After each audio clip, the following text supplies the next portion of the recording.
ప్రజల హక్కులను, విద్యార్థుల హక్కులను, ఉపాధ్యాయుల హక్కులను, ప్రభుత్వ ఉద్యోగుల హక్కులను కూడా కాలరాసే విధంగా వ్యవహరిస్తోంది.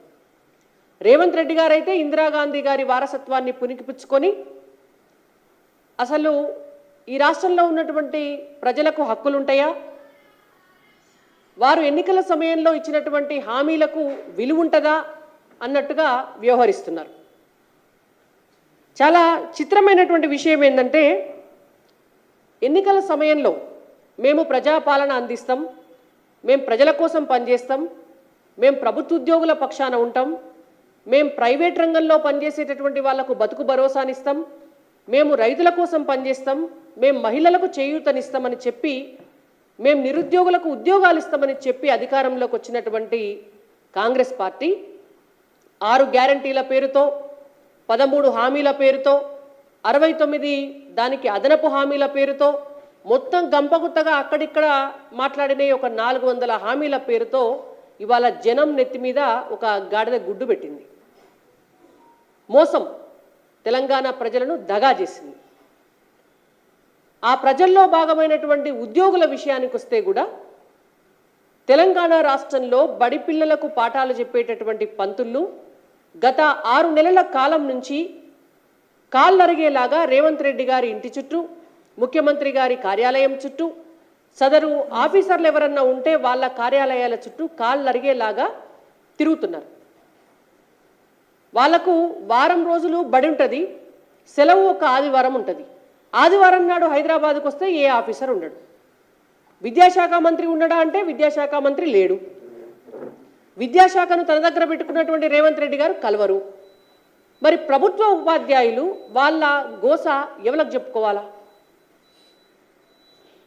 తెలంగాణ రాష్ట్రంలో 65,000 మంది ఎస్జిటి ఉపాధ్యాయులు ఉంటే ఈ 65,000 మంది ఎస్జిటి ఉపాధ్యాయుల ప్రమోషన్స్ విషయంలో గతంలో రాజీవ్ గాంధీ గారు ప్రధానమంత్రిగా ఉన్నప్పుడు వచ్చినటువంటి ఒక నూతన విద్యా విధానంలో భాగంగా ఆనాడు ఉమ్మడి ఆంధ్రప్రదేశ్లో ఉన్నటువంటి తెలంగాణ ప్రాంతంలో కూడా ఎస్జిటిల నియామకాల విషయంలో టీటీసీ చేసి ఉపాధ్యాయ వృత్తిలోకి ఎస్జిటిలుగా నియమించబడినటువంటి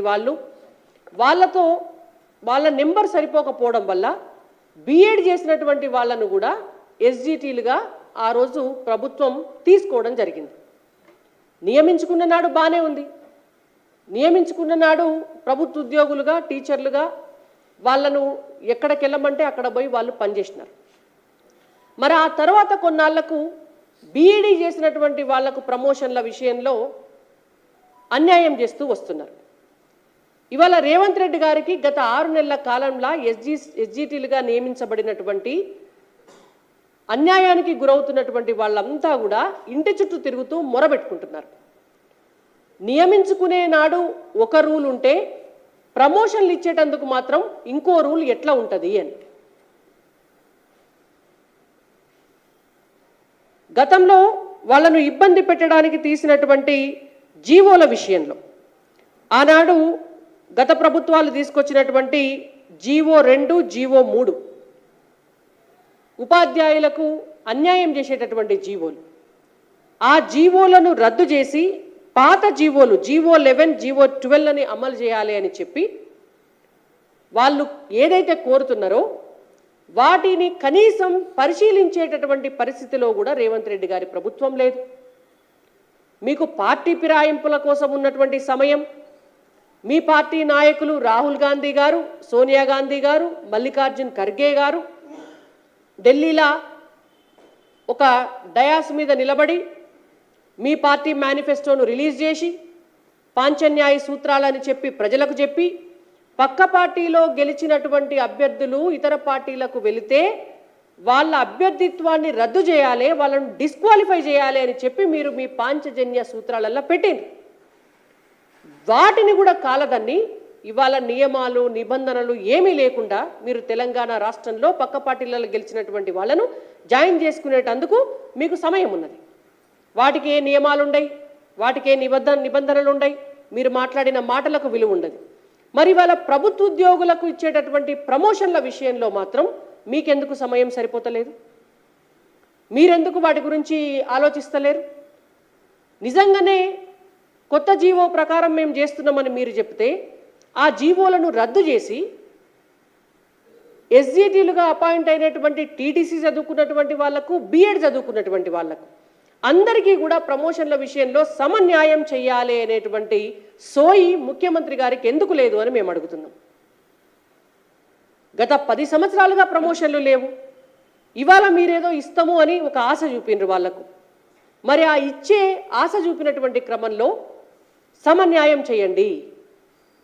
ఈ విడత పోతే మళ్ళా ఎన్నేళ్లకు వాళ్లకు ఆ ప్రమోషన్లు వస్తాయో, ఇప్పుడు కూడా వస్తాయో రావో కూడా తెలియదు. 29-30 సంవత్సరాలుగా ఒక పోస్టులో నియమించబడ్డటువంటి ఉపాధ్యాయుడు ఎస్జిటిగా అదే పోస్టులో ఉన్నారు ఇప్పటి వరకు కూడా. మరి దీన్నంతా చూడడానికి ముఖ్యమంత్రి గారికి వెసులుబాటు లేదు. అందుకే మేము అడిగినాం. నేను ఒక 10 రోజుల క్రితం ఒక ప్రెస్ కాన్ఫరెన్స్ పెట్టి అడిగిన, విద్యాశాఖ మంత్రి తెలంగాణ రాష్ట్రంలో కావాలి అని. మీరు విద్యాశాఖ మంత్రిని అపాయింట్ చేయరు. వాళ్ళ సమస్యలు మొరబెట్టుకుందాము అని అంటే డిస్ట్రిక్ట్ ఎడ్యుకేషన్ ఆఫీసర్ కావాలి జిల్లాల. మీరు డిఈఓలను అపాయింట్ చేయరు. మండల స్థాయిలో వెళ్ళి చెప్పుకుందామంటే అక్కడ ఎంఈఓ కావాలి. మీరు ఎంఈఓలను అపాయింట్ చేయరు. బల్లల్లోనైనా టీచర్లు మరి ఎట్లా చేద్దాం సార్ అని మాట్లాడుకుందామంటే స్కూల్లో ప్రిన్సిపాల్ ఉండాలి. ఆడ ప్రిన్సిపాల్లు లేరు. ఆఖరికి ఊడ్చి తుడిచే స్కావెంజర్స్ కూడా లేరు.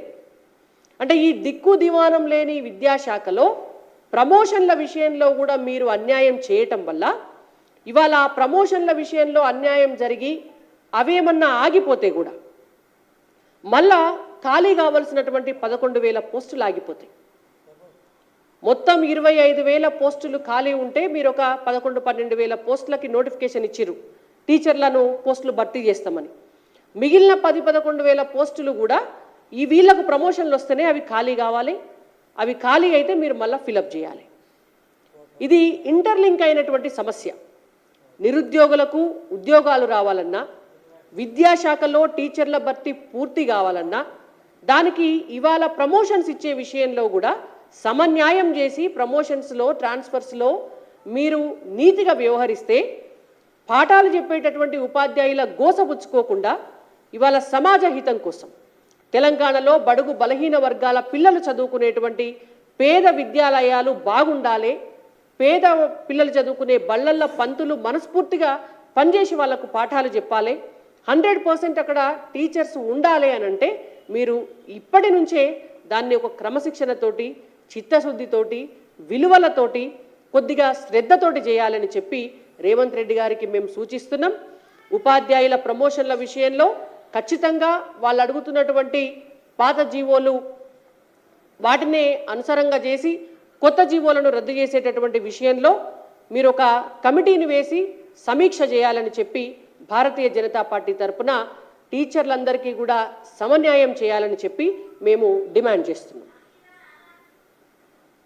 1975 జూన్ 25వ తారీఖు నాడు, ధన్యవాదాలు, ఆ రోజు ఇందిరాగాంధీ గారు, అప్పుడున్నటువంటి ప్రధానమంత్రి ఇందిరాగాంధీ గారు భారతదేశ పౌరుల హక్కులను కాలరాసే విధంగా ఎమర్జెన్సీని విధిస్తే ఇవాళ తెలంగాణ రాష్ట్రంలో గతంలో ఉన్నటువంటి 10 సంవత్సరాల కాలంలో బీఆర్ఎస్ పార్టీ, ఇప్పుడున్నటువంటి 6 నెలల కాలంలో కాంగ్రెస్ పార్టీ